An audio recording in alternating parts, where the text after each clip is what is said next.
गंजाम जिला सोरडा सत्यसाई मंदिर रे 99तम बाबांकर जन्मदिन पालन हो जाइछि। एही अनुष्ठान दीर्घ बहु वर्ष धरी एठारे स्वच्छता कार्यक्रम करि आसुछि। प्रतिवर्ष भली एही वर्ष मध्य बाबांक जन्मदिन बहु आडंबर सहकारे सत्यसाई भक्तंक गहण रे पालित हो जाइछि। प्रथमे सकाळू बाबांकर समस्त पूजा अर्चना सरिबा परे मेडिकल रे रोगी को फल बंटन करने सहित नगर परिक्रमा नारायण सेवा सहित वस्त्र बंटन और प्रसाद बंटन करा जायथिला। संध्यारे भजन कीर्तन सहित कुनी कुनी पिला माने नृत्य परिवेषण करथिले।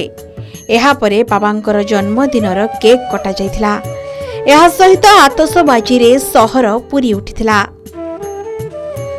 आज तो ये सब कार्य बाबा केक कटिंग है, भजन है, सकाଳେ नारायण सेवा होता, चारटू नगर संगीतन होता पहांतिया चारटू आबे भजन केक कटिंग प्रसाद सेवन बंदोबस्त अच्छी। एमती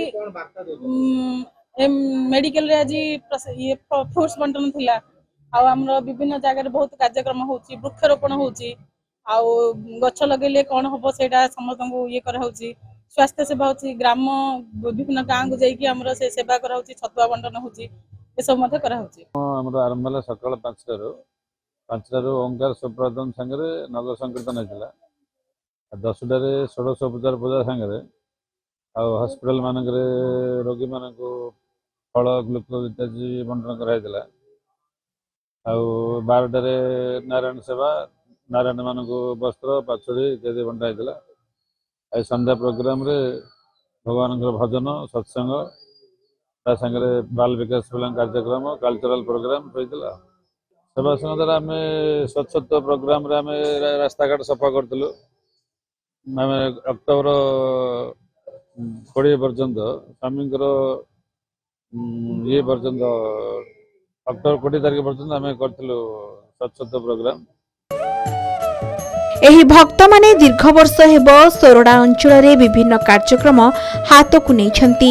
अंचलर जेकोसी यात्रा हेउ किंबा मेला रे लोकन को पानीय जल प्रदान करने सहित मेडिकल सुविधा जोगाई दैथांती।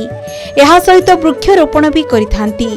तेबे एही कार्यक्रम शेष रे बहु भक्त एकाठी होई प्रसाद सेवन करिथिले। एभली एक आध्यात्मिक परिवेश रे उपस्थित रही सभी खुशी व्यक्त करिथिले। गंजाम जिला सोरडारू संजीव पटनायक रिपोर्ट के न्यूज ओडिशा।